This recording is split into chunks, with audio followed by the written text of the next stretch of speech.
Aujourd'hui, on va déballer le nouveau New Blood Salubri. Donc, pour faire la suite du premier deck préconstruit Salubri de la 5e édition. Donc, c'est un des 3 paquets de la série New Blood numéro 3.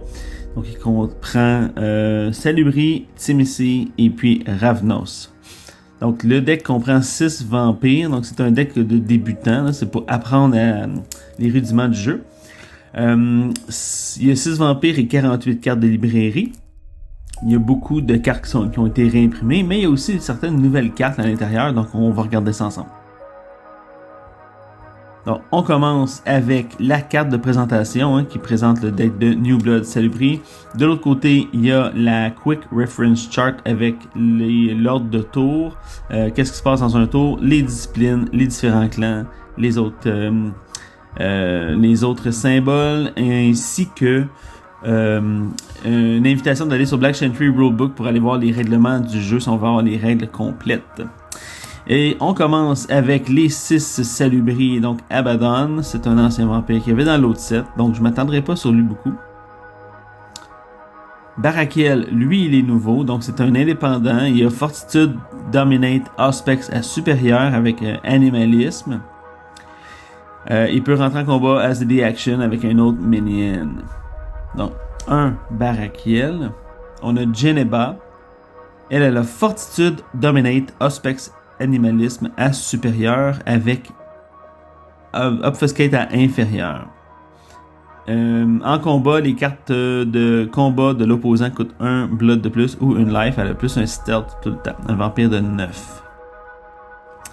On a Malaki. Opikun.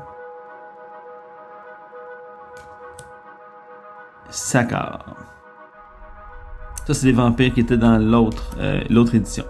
Alors, on a quelques nouvelles cartes. On a Angel's Gift, qui demande Salubri. C'est une carte de combat. Utilisable before range. Un vampire peut seulement jouer un Angel's Gift chaque round. Donc, s'il press, il peut s'équiper avec... il va pas en utiliser un autre. Et puis, ce que ça permet de faire, c'est de s'équiper avec une arme de mêlée qui se trouve dans notre main. Et...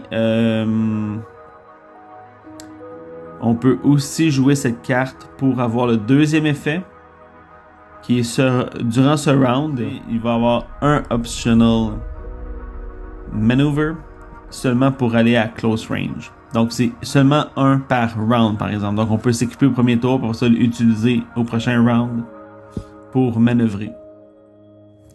Donc 1, 2, 3, 4 Angel's Gift. On a Anticipation qui demande à la fois Salubri et Auspex. À inférieur, c'est une Hand Strike ou une Melee Weapon Strike à plus 2. Ou à supérieur, je peux brûler un blood pour annuler la strike, la carte de strike qui a été jouée par l'opposant. Et puis son coût n'est pas payé. Anticipation 2. On a un Dawn Operation. Eyes of Argus. 3 Eyes of Argus. Feast of the Soul's Secret. 3. Force Vigilance. 2. On a Free Drive. 4 Free Drive. Golconda Inner Peace. 1 Guardian Angel. On a Hunting the Beast, une nouvelle carte, que je trouve que le dessin est très, très beau, très stylé. Alors, ça prend Auspex et Salubri pour jouer ça. C'est une action à plus un stealth.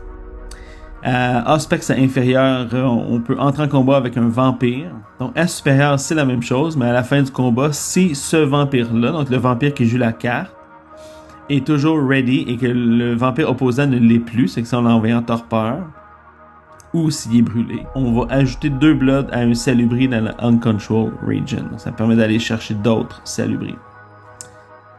Ou de rétro-transférer. Donc, 4 Hunting the Beast.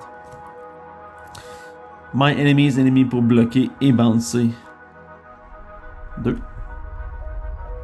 Redirection. pour bouncer 2. Une nouvelle carte, Righteous Blade. C'est une melee weapon qui demande Salubri. Alors, ça strike à plus 1 damage avec un optional press utilisable seulement pour continuer le combat. Donc, 1, 2, 3, 4, Righteous Blade. Un Sight Beyond Sight avec une nouvelle illustration. Donc, on met ça sur un Salubri et puis on a plus 1 intercept. Taste of Vitae. 2 Taste of Vitae. 2 Telepathic Tracking. 2. Ensuite, Tension in the Ranks. On a Touch of Valeren. 1, 2, 3. Touch of Valeren. Un Tranquility Shield. Ça demande Salubri et Fortitude. C'est une carte de combat qui coûte 1 blood. Et c'est utilisable seulement avant le range au premier round. Durant ce combat, un vampire peut prévenir 1 de dégâts chaque round. Les cartes de Frenzy ne peuvent pas être utilisées contre mon vampire durant ce combat. Et j'annule les effets d'une Frenzy card qui aurait été jouée, qui aurait été utilisée contre mon vampire durant ce combat. Et à supérieur, c'est la même chose qu'au-dessus, sauf que je préviens 2 de dégâts chaque round au lieu d'un seul. Donc, Tranquility Shield, 1, 2, 3. On a Vast Wealth pour aller chercher les weapons. Et finalement, on a 2 Vessels. Alors, merci à Black Chantry pour avoir envoyé gracieusement ce deck. Et puis, j'espère que ça vous a plu, j'espère que ça vous a intrigué. Les nouvelles cartes sont intéressantes, des cartes de combat. Donc, on se revoit pour une prochaine fois, pour un prochain déballage.